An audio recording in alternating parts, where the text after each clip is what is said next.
ಸ್ನೇಹಿತರೆ, ಇದು ಒಂದು ಗಂಡನಿಂದ ವಿಚ್ಛೇದನವನ್ನು ಪಡೆದಿರುವಂತಹ ಮಹಿಳೆಯ ನೊಂದ ಮನಸ್ಸಿನ ಮಾತು. ಡಿವೋರ್ಸ್ ಅಂತ ಅಪ್ಲೈ ಮಾಡಿದ್ಮೇಲೆ ನನ್ನ ಗಂಡ ನನ್ನ ಕರ್ಕೊಂಡು ಹೋಗಲಿಕ್ಕೆ ಅಂತ ಅಪ್ಪನ ಮನೆಗೆ ಬಂದಿದ್ದರು. ಆದರೆ ನಾನು ಸಂಬಂಧಿಕರು, ಮನೆ ಜನ ಮತ್ತು ಅಕ್ಕಪಕ್ಕದವರು ಕೊಟ್ಟಂತಹ ಕುಮ್ಮಕ್ಕಿನಿಂದ ಉಲ್ಟಾ ನನ್ನ ಗಂಡನ ಮೇಲೆ ವರದಕ್ಷಿಣೆ ಕೇಸ್ ಹಾಕಿ ಕೋರ್ಟ್ ಕಚೇರಿ ಅಲಿಲಿ ಬಡ್ಡಿ ಮಗ ಗೊತ್ತಾಗುತ್ತೆ ಇವಾಗ ಅಂತ ಹೇಳಿ ಬಹಳ ಖುಷಿಪಟ್ಟೆ. ಆದರೆ ನಾನು ಹಾಕಿದ್ದಂತಹ ಕೇಸ್ಗಳೆಲ್ಲ ಸುಳ್ಳಾಗಿದ್ದರಿಂದ ನನ್ನ ಗಂಡ ಬಹಳ ಬೇಗ ಬಿಡುಗಡೆ ಆಗಿ ಹೊರಗಡೆ ಬಂದುಬಿಟ್ರು.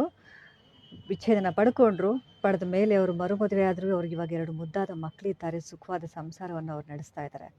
ಆದರೆ ನಾನು ಮಾತ್ರ ಒಂಟಿಯಾಗಿ ಅಪ್ಪನ ಮನೆಯಲ್ಲೇ ಇದ್ದೇನೆ. ನನ್ನ ಗಂಡ ನನ್ನ ಕರೆದಾಗ ನಾನು ಹೋಗಬೇಕಾಗಿತ್ತು. ಅವತ್ತು ನೀನು ಹಾಗಿದೆಯಾ, ನೀನು ಹೀಗಿದೆಯಾ ಅಂತ ಒಂದಿಬ್ಬರು ಹುಡುಗರು ನನ್ನ ಹಿಂದೆ ಮುಂದೆ ಸುತ್ತಾಡ್ತಾ ಇದ್ರು. ಅವರು 1-2 ದಿನ ಟೈಮ್ ಪಾಸ್ ಮಾಡ್ಕೊಂಡು ನನ್ನ ಬಿಟ್ಟು ಹೋಗ್ಬಿಟ್ರು. ನನ್ನ ಗಂಡ ನನ್ನನ್ನು ಕರೆದಾಗ ನಾನು ಹೋಗಬೇಕಾಗಿತ್ತು. ಹೋಗಿದ್ದಿದ್ರೆ ಇವತ್ತು ನನಗೂ 2 ಮುದ್ದಾದ ಮಕ್ಕಳು, ನನ್ನದೇ ಆದಂತಹ ಸಂಸಾರ ನನಗಿರ್ತಿತ್ತು. ನನ್ನ ಗಂಡ ನನ್ನ ಕರೆದಾಗ ನಾನು ಹೋಗಬೇಕಾಗಿತ್ತು. ಇದೆಲ್ಲ ಆಕೆ ನೊಂದುಕೊಂಡು ಹೇಳ್ಕೊಳ್ತಿರೋಂಥ ಮಾತುಗಳು ಸ್ನೇಹಿತರೆ. ಈ ಮಾತುಗಳ ತಾತ್ಪರ್ಯ, ಈ ಕಥೆಯ ತಾತ್ಪರ್ಯ ಇಷ್ಟೇ.